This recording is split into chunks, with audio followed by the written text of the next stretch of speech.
ओम ब्रह्म बृहस्पति देवाय नमः। मैं सीता प्रजापति आज लेके आई हूँ बृहस्पतिवार व्रत कथा। इस दिन बृहस्पति जी महाराज की पूजा की जाती है। दिन में एक समय ही भोजन करना चाहिए, पीले वस्त्र धारण करना चाहिए और पीले पुष्पों को धारण करना चाहिए। भोजन भी चने की दाल का होना चाहिए। इस दिन नमक नहीं खाना चाहिए। नमक की जगह आप सेंधा नमक खा सकते हैं। पीले रंग का फूल, चने की दाल, पीले कपड़े तथा पीले चंदन से पूजा करनी चाहिए। पूजन के पश्चात कथा सुननी चाहिए। कथा है इस प्रकार। किसी गांव में एक साहूकार रहता था, जिसके घर में अन्न, वस्त्र और धन किसी भी चीज की कमी नहीं थी। परंतु उसकी स्त्री बहुत ही कृपण थी, किसी भिक्षार्थी को कुछ नहीं देती थी, सारे दिन घर के काम काज में लगी रहती थी। एक समय एक साधु महात्मा जी बृहस्पतिवार के दिन उसके द्वार पर आए और भिक्षा की याचना की। स्त्री उस समय घर के आंगन को लीप रही थी। इसी कारण साधु महाराज से कहने लगी, महाराज, इस समय तो मैं घर लीप रही हूँ, आपको कुछ नहीं दे सकती, फिर किसी अवकाश के समय आना। साधु महात्मा जी खाली हाथ चले गए। कुछ दिन के पश्चात वही साधु महाराज आए। उसी तरह भिक्षा मांगी। साहूकारनी उस समय लड़के को खिला रही थी। कहने लगी, महाराज, मैं क्या करूं, अवकाश ही नहीं है, इसीलिए आपको भिक्षा नहीं दे सकती। तीसरी बार महात्मा जी आए। उन्होंने उसी तरह से टालना चाहा, परंतु महात्मा जी कहने लगे, यदि तुमको बिल्कुल ही अवकाश हो जाए तो मुझको भिक्षा दोगी? साहूकारनी कहने लगी, हाँ महाराज, यदि ऐसा हो जाए तो आपकी बड़ी कृपा होगी। साधु महात्मा जी कहने लगे, अच्छा, मैं एक उपाय बताता हूँ। तुम बृहस्पतिवार को दिन चढ़ने उठो और सारे घर में झाड़ू लगाकर कूड़े को एक कोने में जमा कर दो। घर में चौका इत्यादि मत लगाओ। फिर स्नान आदि करके घर वालों से कह दो कि उस दिन हजामत अवश्य बनवाए। रसोई बनाकर चूल्हे के पीछे रखा करो, सामने कभी न रखो। सायंकाल अंधेरा होने के बाद ही दीपक जलाया करो। बृहस्पतिवार को पीले वस्त्र मत धारण करो, न पीले रंग की चीज़ों का भोजन करो। यदि ऐसा करोगे तो तुमको घर का कोई काम नहीं करना पड़ेगा। साहूकारनी ने ऐसा ही किया। बृहस्पतिवार को दिन चढ़ने उठी, झाड़ू लगाकर कूड़े को घर में जमा कर दिया। पुरुषों ने हजामत बनवाई, भोजन बनाकर चूल्हे के पीछे रखा। वह सब बृहस्पतिवार को ऐसा ही करती रही। अब कुछ काल बाद उसके घर में खाने को दाना न रहा। थोड़े दिनों में महात्मा जी फिर आए और भिक्षा मांगी, परंतु सेठानी ने कहा, महाराज, मेरे घर में खाने को अन्न नहीं है, आपको मैं क्या दे सकती हूँ? तब महात्मा जी ने कहा कि जब तुम्हारे घर में सब कुछ था तब भी तुम कुछ नहीं देती थी, अब पूरा पूरा अवकाश है तब भी तुम कुछ नहीं दे रही हो, तुम क्या चाहती हो वह कहो। तब सेठानी ने हाथ जोड़कर प्रार्थना की, महाराज, अब कोई ऐसा उपाय बताओ कि मेरे पहले जैसा धन धान्य हो जावे। अब मैं प्रतिज्ञा करती हूँ कि अब जैसा आप कहोगे वैसा ही करूँगी। तब महात्मा जी ने कहा, बृहस्पतिवार को प्रातःकाल उठकर स्नान आदि से निवृत्त हो, घर को गौ के गोबर से लिपा करो तथा घर के पुरुष हजामत न बनवाए। भूखों को अन्न जल देती करो। ठीक सायंकाल दीपक जलाओ। यदि ऐसा करोगी तो तुमको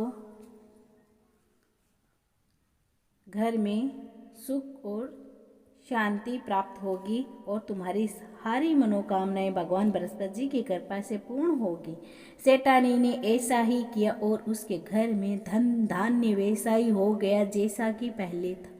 इसी प्रकार भोजन बनाकर सबसे पहले बृहस्पति जी महाराज को भोग लगाया करती थी और उस पर बृहस्पति जी महाराज की कृपा बनी रही और वह सुख भोगती रही। दूसरी कथा है।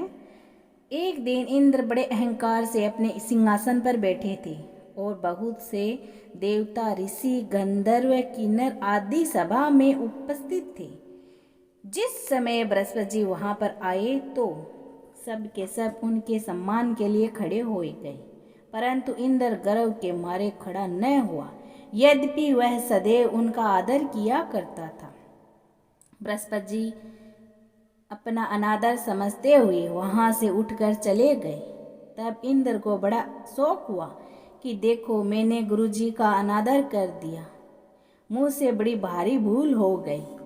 गुरुजी के आशीर्वाद से ही मुझको यह वैभव मिला है, उनके क्रोध से ये सब नष्ट हो जाएगा, इसीलिए उनके पास जाकर उनसे क्षमा मांगनी चाहिए, जिससे उनका क्रोध शांत हो जाए और मेरा कल्याण हो।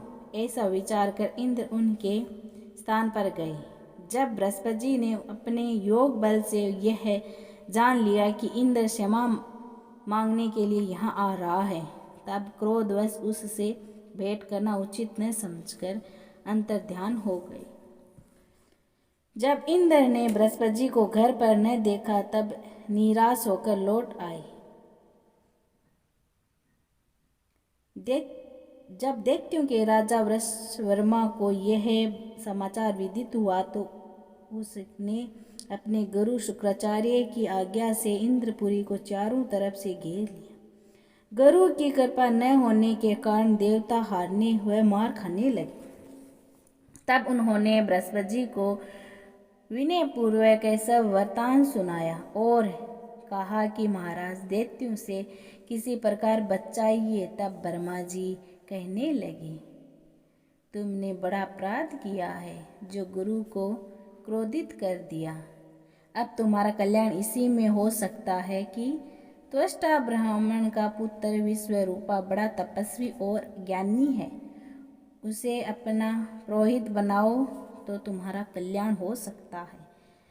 यह वचन सुनते ही इंद्र त्वष्टा के पास गए और बड़े विनती भाव से त्वष्टा से कहने लगे कि आप हमारे पुरोहित बनने की कृपा करें, जिससे हमारा कल्याण हो।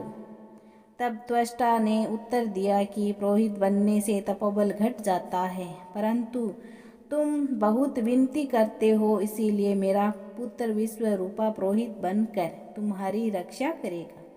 विश्वरूपा ने पिता की आज्ञा से पुरोहित बनकर ऐसा यत्न किया कि हरि इच्छा से इंद्र वृषवर्मा को युद्ध में जीत कर अपने इंद्रासन पर उपस्थित हुआ। विश्वरूपा के 3 मुख थे। एक मुख से वह सोमपली लता का रस निकाल कर पीते थे, दूसरे मुख से वह मदिरा पीते और तीसरे मुख से अन्न आदि भोजन करते। इंद्र ने कुछ दिनों उपरांत कहा कि मैं आपकी कृपा से यज्ञ करना चाहता हूँ। जब विश्वरूपा की आज्ञा अनुसार यज्ञ आरंभ हो गया, तब एक दैत्य ने विश्वरूपा से कहा कि तुम्हारी माता दैत्य की कन्या थी, इसी कारण हमारे कल्याण के लिए एक आहुति दैत्यों के नाम पर भी दे दिया करो। विश्वरूपा उस दैत्य का कहा मानकर आहुति देते समय धीरे से दैत्य का नाम लेते गए। इसी कारण यज्ञ करने से देवताओं का तेज नहीं बढ़ा। इंद्र ने यह वरदान जानते ही क्रोधित होकर विश्वरूपा के 3 सर काट डाले। मदपान करने से भंवरा, सोमपली पीने से कबूतर और अन्न खाने के मुख से वह तितर बन गया। विश्वरूपा के मरते ही इंद्र का स्वरूप ब्रह्म हत्या के प्रभाव में बदल गया। देवताओं के 1 वर्ष तक पश्चाताप करने पर भी ब्रह्म हत्या का वह पाप न छूटा, तो सब देवताओं के प्रार्थना करने पर ब्रह्म हत्या का पाप न छूटा। ब्रह्मा जी बृहस्पति जी के सहित वहाँ आए। उस ब्रह्म हत्या के 4 भाग किए, उनमें से 1 भाग तो पृथ्वी को दिया। इसी कारण कहीं कहीं पृथ्वी धरती ऊंची नीची और बीज बोने के लायक भी नहीं होती है। साथ ही ब्रह्मा जी ने यह वरदान दिया कि जहाँ पृथ्वी में गड्ढा होगा, कुछ समय पाकर स्वयं भर जाएगा। दूसरा वृक्षों को दिया, जिससे उनमें गोंद बनकर बहता है। इसी कारण गूगल के अतिरिक्त सब गोंद अशुद्ध समझे जाते हैं। वृक्षों को यह वरदान दिया कि ऊपर से सूख जाने पर जड़ फिर से फूट जाती है। तीसरा भाग स्त्रियों को दिया,